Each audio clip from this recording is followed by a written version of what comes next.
peacekeepers. Hey, peacekeepers. Hey, peacekeepers. Hey, peacekeepers. Today, I am going to continue with our read. I really do apologize that I have been gone I haven't uploaded in a little bit, especially when I was being so consistent, and then out of the blue, I just was not so consistent. I'm struggling. I'm having a very, very hard time. I tried to sit down to film the other day when I was feeling kind of okay, and somebody decided to mow the lawn and weed eat. So it got a little noisy, got a little crazy. So I just gave up because I recorded like about 5 minutes, and then I was like, no, you gotta be able to hear that. That's too loud. And I went back in, and guess what? I was like reading, and it was like Texas Chainsaw Massacre in the background. So I do apologize. I do apologize that I have been gone. I really think I have hit burnout, and I'm exhausted. Can you see the bags under my eyeballs? Why is one of my brushes always dirty every time I come to do this?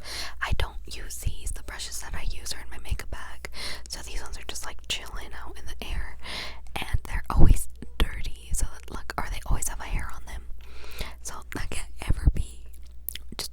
It's just not ever relaxing. Not ever relaxing. It's probably not ever relaxing. So I'm going to do my best to do this one-handed because my nephew is in the living room and he's screaming up a storm. He is just like screaming up a storm. So I'm going to try and have this like the mic up close, but also be able to like turn the pages and stuff. I don't know how I'm gonna do this, but we'll see.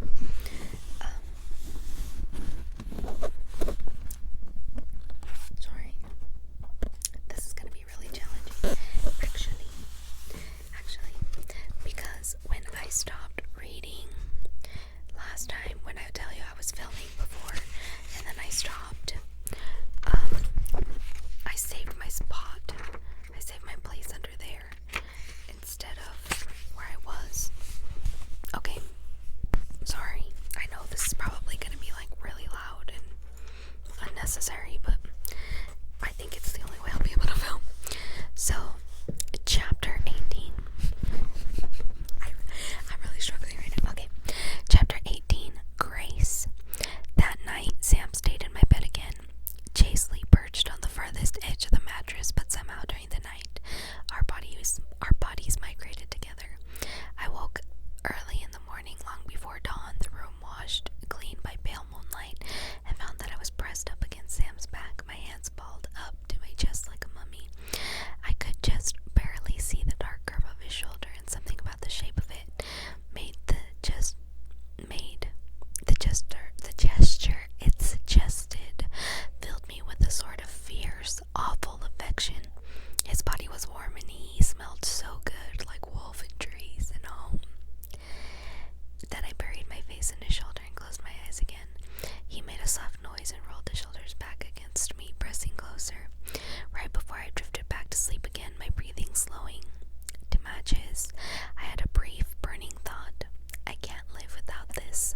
There had to be a cure. Isn't it crazy how love obsessed you are when you're a teenager?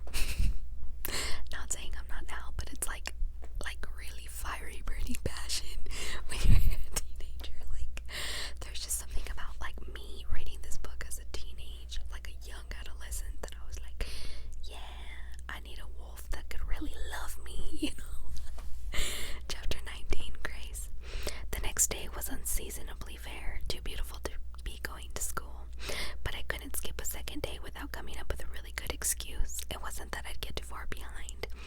It just seemed that when you never miss school for a certain length of time, people tend to notice when you do. Rachel had already called twice and left an ominous voicemail saying I'd picked the wrong day to cut class. Grace Brisbane.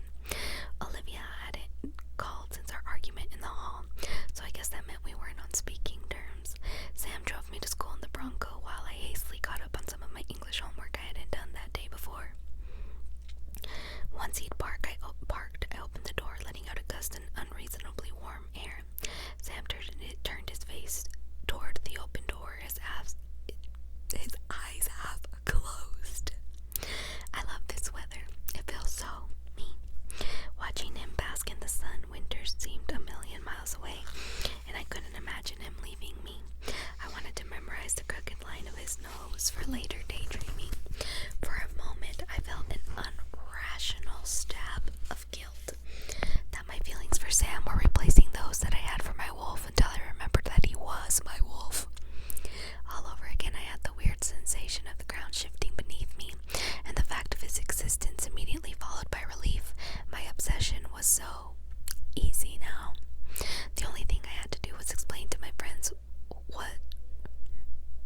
school.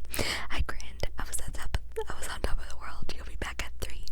Wouldn't miss it. I say young adolescent me, but me now is like, I love him. Okay. I should say I loved him. This is like one of the one fictional characters that, like, you know, I watched him pull out of the lot, already feeling the length of the school day stretching before me. A notebook smacked my arm. Who was that? I turned to Rachel and tried to think of something that was easier than the truth. My ride. Rachel didn't push the issue, mostly because her brain was already onto something else. She grabbed my elbow and began steering me toward the school. Surely there had to be some kind of eternal warning for eternal reward waiting for me to go to school on a gorgeous day like this. Like this with Sam in my car. Rachel wiggled my arm to get my attention. Grace focused. There was a wolf outside of school yesterday in the parking lot. Like everyone saw it when school got out. What? I turned and looked over my shoulder at the lot, trying to imagine a wolf against the cars. The sparse pine trees that bordered the lot didn't connect with boundary wood. The wolf would have had to cross several streets and yards to get to the parking lot. What did it look like? Rachel gave me a weird look. The wolf, I nodded. Like a wolf gray. Rachel saw my withering look and shrugged. I don't know, grayish, bluish gray, with mucky gross scratches on his shoulder. It looked scruffy, so it was Jack. It had to be. It must have been total chaos, I said. Yeah, you should have been here, wolf girl. Seriously, nobody got hurt, thank God, but Olivia completely freaked out. The whole school was freaked out. Isabel was totally hysterical. Sorry, I have to do this every time I flip the page. Sorry. Freaked out, made a huge scene. Rachel squeezed my arm, so why didn't you pick up your phone anyway? We walked into the school. The doors popped open to let in the balmy air. Battery died. Rachel made a face and spoke louder to be heard over the crashes in the hall. So are you sick? I never thought I'd live to see the day that you didn't make it to class. Between you not being in class and wild animals roaming the parking lot, I thought the world was coming to an end. I was waiting for the rains of blood. I think I got some sort of 24-hour bug. I replied, ew, should I not touch you? But instead of moving away, Rachel slammed her shoulder into mine with a grin. I laughed and shoved her off as I did, I saw Isabel Culpepper. My smile faded. She was leaning against the wall by one of the drinking fountains, her shoulders hunched forward. At first, I thought she was looking at her cell phone, but then I realized her hands were empty and she was just staring at the ground. If she hadn't been such an ice princess, I would have thought she was crying. I wondered if I should talk to her. As if reading my thoughts, Isabel looked up, and then her eyes, so similar to Jack's, met mine. I could read the challenge in them. So, what are you looking at, huh? I looked away quickly and kept walking with Rachel, but I had the uncomfortable sense of things left unsaid. Chapter 20. Sam. As I lay in Grace's bed that night, jarred by the news of Jack's appearance at school, I stared sleepless out into a blackness interrupted only by the dim halo of her hair on her pillow. And I thought about wolves who didn't act like wolves, and I thought about Krista Bowman. It had been years. The memory of Krista had crossed my mind, but Grace's frowning account of Jack lurking where he didn't belong had brought it all back. I remembered the last day I saw her, when Krista and Beck were fighting in the kitchen, the living room, the hall, the kitchen again, growling and shouting at each other like cycling wolves. I'd been younger, about 8, so Beck had seemed like a giant then, a narrow, furious god-bearing containing his anger. Round and round the house he went with Krista, a heavy-set young woman with a face made blotchy by rays. You killed 2 people, Krista. When are you gonna face up to that? Killed. Her voice was shrill to my ears, glass on glass. What about me? Look at me, my life is over.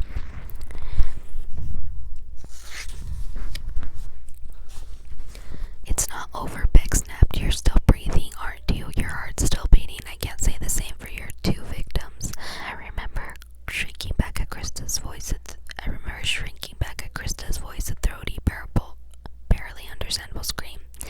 This is not a life. Beck raged at her about her selfishness and responsibility, and she shot back with a string of profanity that I was shocked by. I'd never heard the words before. How about the guy in the basement? Beck snapped.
usually grew by our back. I wasn't used to younger newcomers. Our pack usually grew by other older wolves finding us, not by the addition of salvage-born newbies like Jack. Beck's like a father to me. It sounded weird to say it like that, even if it was true. I'd never had to explain to anyone before. He had been the one to take me under his wing after I'd escaped from my house, and the one who carefully glued the fragments of my sanity back together. I could tell you felt about him, Grace said, and she sounded surprised at her own intuition. Your voice is different whenever you talk about him. It is. Now it's my turn to be surprised. Different how? She shrugged, looking a little shy. I don't know, proud, I guess. I think it's sweet. Who's that? Sorry.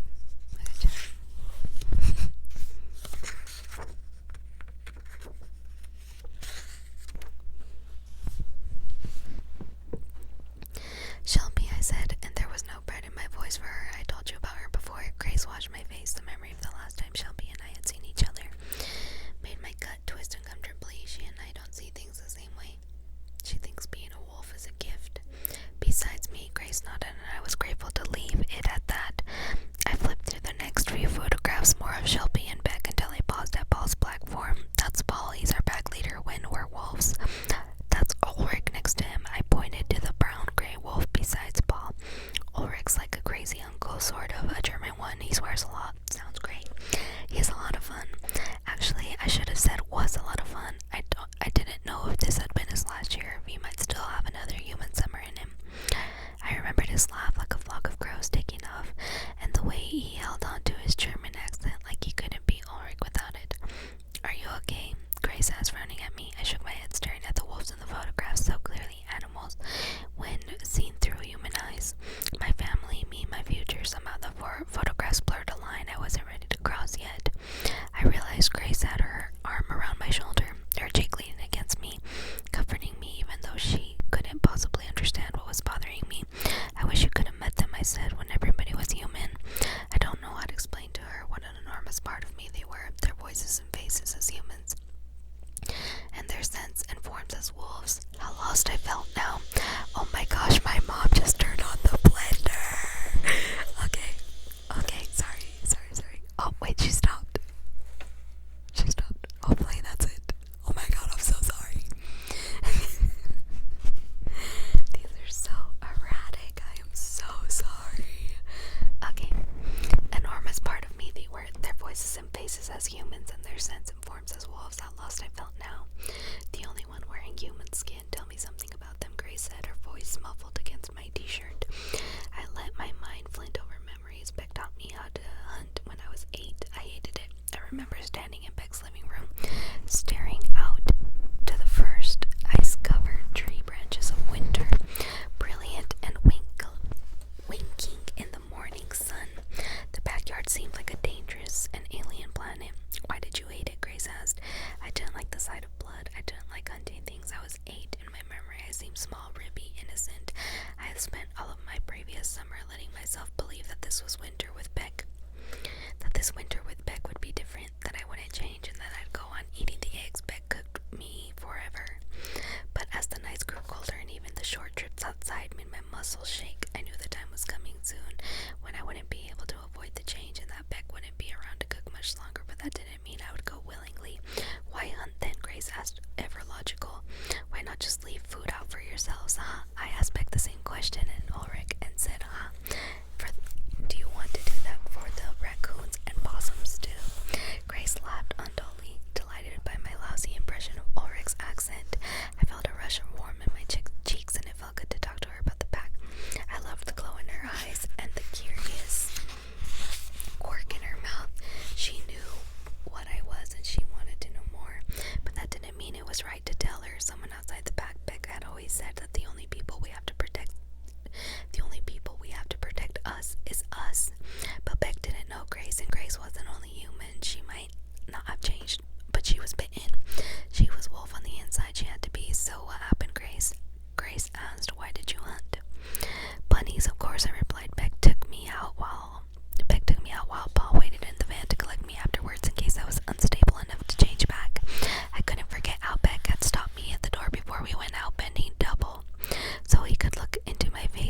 motionless, trying not to think about changing bodies and snapping a rabbit's neck between my teeth.